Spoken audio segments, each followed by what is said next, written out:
জাতিসংঘ এগুলিকে পর্যবেক্ষণ করে বলেছে ন্যায় বিচারের সাথে প্রতারণা।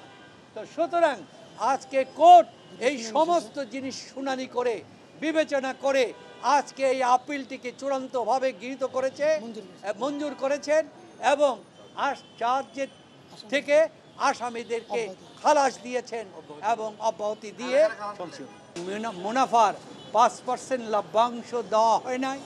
এই অপরাধী সাব্যস্ত করে তাদের বিরুদ্ধে লেবার কোর্টে বিএলএ 228/2021 নামক একটি মামলা দায়ের করে 303 এবং 307 ধারায় লেবার আইনে শাস্তির জন্য আবেদন করেছে। এই আবেদন করার পর বিজ্ঞ আদালতের কাছে আমরা মামলাটি প্রত্যাহার করার জন্য অব্যাহতি দেওয়ার জন্য আবেদন করেছিলাম।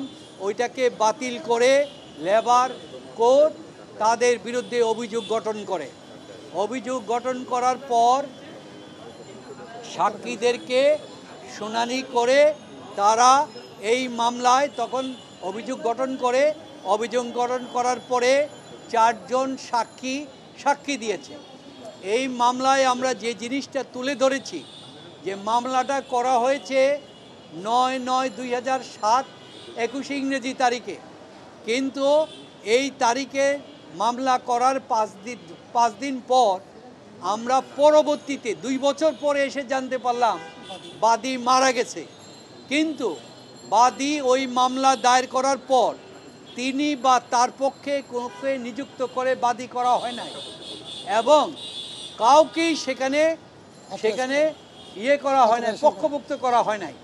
তো ফৌজদারি কার্যবিধির 247 ধারা অনুযায়ী বাদী যদি অনুপস্থিত থাকে তাহলে মামলা থেকে খারিজ করে আসামিকে অব্যাহতি দিতে হবে।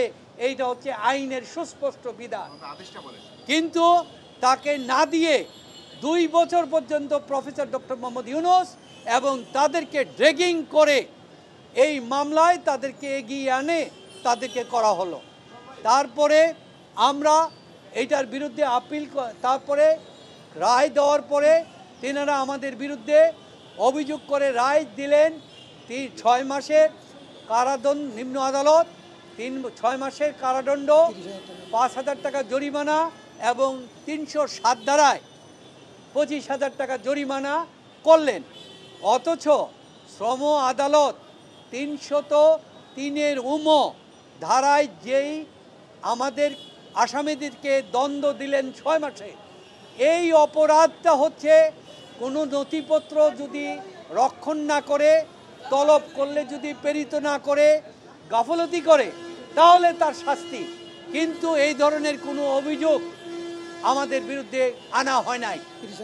বিনা অভিযোগে এইখানে প্রলব্ধিত হয়ে নিম্ন আদালত অন্যায়ভাবে আইনের ভুল ব্যাখ্যা করে ফরমাসি রায় দিয়ে তাদেরকে 6 মাসের কারাদণ্ড, সর্বোচ্চ কারাদণ্ড এবং 30,000 টাকা জরিমানা করেছে। আর রায়ে আমি বলতেছি একটু ক্লিয়ার বলে, আমরা পরবর্তীতে এই রায়ের বিরুদ্ধে 28/1/2024 ইংরেজি তারিখে রায় করি আর আপিল করি। আপিলটির নিয়ম হচ্ছে 2 মাসের ভিতরে শুনানি শেষ করতে হবে। কিন্তু আমাদের প্রতিপক্ষ হাইকোর্টে চলে গিয়েছিল। হাইকোর্ট তখন আবার কোর্টকে নির্দেশ দিয়েছে যে অতি দ্রুত মামলাটি সমাপ্তি করো। তারপরে তারা যখন রায় দিল, আমরা এই কোর্টকে বললাম আমরা হাইকোর্টের রায়ের বিরুদ্ধে আমরা কোনো উচ্চ আদালতে আপিলে যাব না, লিপ্ট আপিল করব না।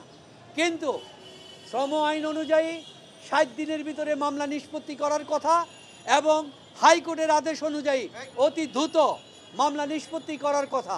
কিন্তু আজকে 8 মাস হয়ে গেল মামলা নিষ্পত্তি করা হয় নাই। 8 তারিখে আমরা 1 তারিখে এসে আমরা 1/8/2024 তারিখে এই কোর্টে আমরা 2 পক্ষ যৌথ আবেদন দিলাম, কলকারখানা পরিদর্শন অধিদপ্তর এবং আমরা, যে এই মামলাটির আপিলটি মেরিটের মাধ্যমে মেরিট শুনানি করে দ্রুত নিষ্পত্তি করা হোক। কোর্ট তখন এই আজকের ডেট নির্ধারণ করলেন মামলাটি শুনানির জন্য এবং উভয় পক্ষ আমরা এখানে শুনানি করলাম, আমাদের পূর্ণাঙ্গ বক্তব্য দিলাম, মেরিটের সমস্ত জিনিস করলাম, যে এই কোম্পানির বিরুদ্ধে মামলা, অথচ কোম্পানিকে আসামি করা হয় নাই। মহামান তারপরে 10 জন কোম্পানির 13 জন ডাইরেক্টর, 13 জনকে আসামি না করে 4 জনকে ডক্টর ইউনূস তাদেরকে আসামি করা হয়েছে, অথচ আইন অনুযায়ী কোম্পানিকে আসামি করা বাধ্যতামূলক, কারণ সে হচ্ছে শ্রম অধিদপ্তরের সাথে রেজিস্টার্ড, কোনো ব্যক্তি রেজিস্টার্ড না। তারপরে 4-8 বলা হয়েছে যে 6 মাসে পার হয়ে গেলে অটোমেটিক্যালি সে পার্মানেন্ট। তারপরে 117-তে বলা হয়েছে অর্জিত, 17-এর সাথে বলা হচ্ছে অর্জিত ছুটি না দিলে এটা তার অর্জিত ছুটির সাথে যুক্ত হবে, এবং 234-এ বলা হয়েছে, 36-এ বলা হয়েছে 34-এর আদেশ যদি পালন করা 5% না দেওয়া হয় তাহলে সরকার একটা টাইম নির্ধারণ করে দিবেন, ওই টাইমে দিতে হবে। 2-তে বলা হচ্ছে টাইমের মধ্যে না দিলে 1 লক্ষ টাকা জরিমানা, প্রতিদিনের জন্য 5,000 টাকা জরিমানা। এরপরে বলছে যদি না দেওয়া হয় এটা পাবলিক ডিমান্ড অ্যাক্ট অনুযায়ী রিকভারি হবে। তারপরে বলল সরকারের কাছে আপিল করা যাবে, সরকারের সিদ্ধান্ত চূড়ান্ত হবে। কিন্তু কোনো রকম 236 ধারা অনুযায়ী আমাদের কোনো প্রসিডিওর ফলো করা হয় নাই, এবং এই অপরাধগুলি কোনো অপরাধ না, এগুলি অল আর সিভিল লাইবিলিটিস। কারণ শ্রম আদালতের 3টি যারা আছে, যে একটা হচ্ছে অ্যাডমিনিস্ট্রেটিভ, আরেকটা সিভিল। সিভিল মামলা হচ্ছে উৎপত্তি হয়েছে 283 ধারা থেকে, আর এই মামলাটি হচ্ছে 4-7, 4-8, 117 এবং 234।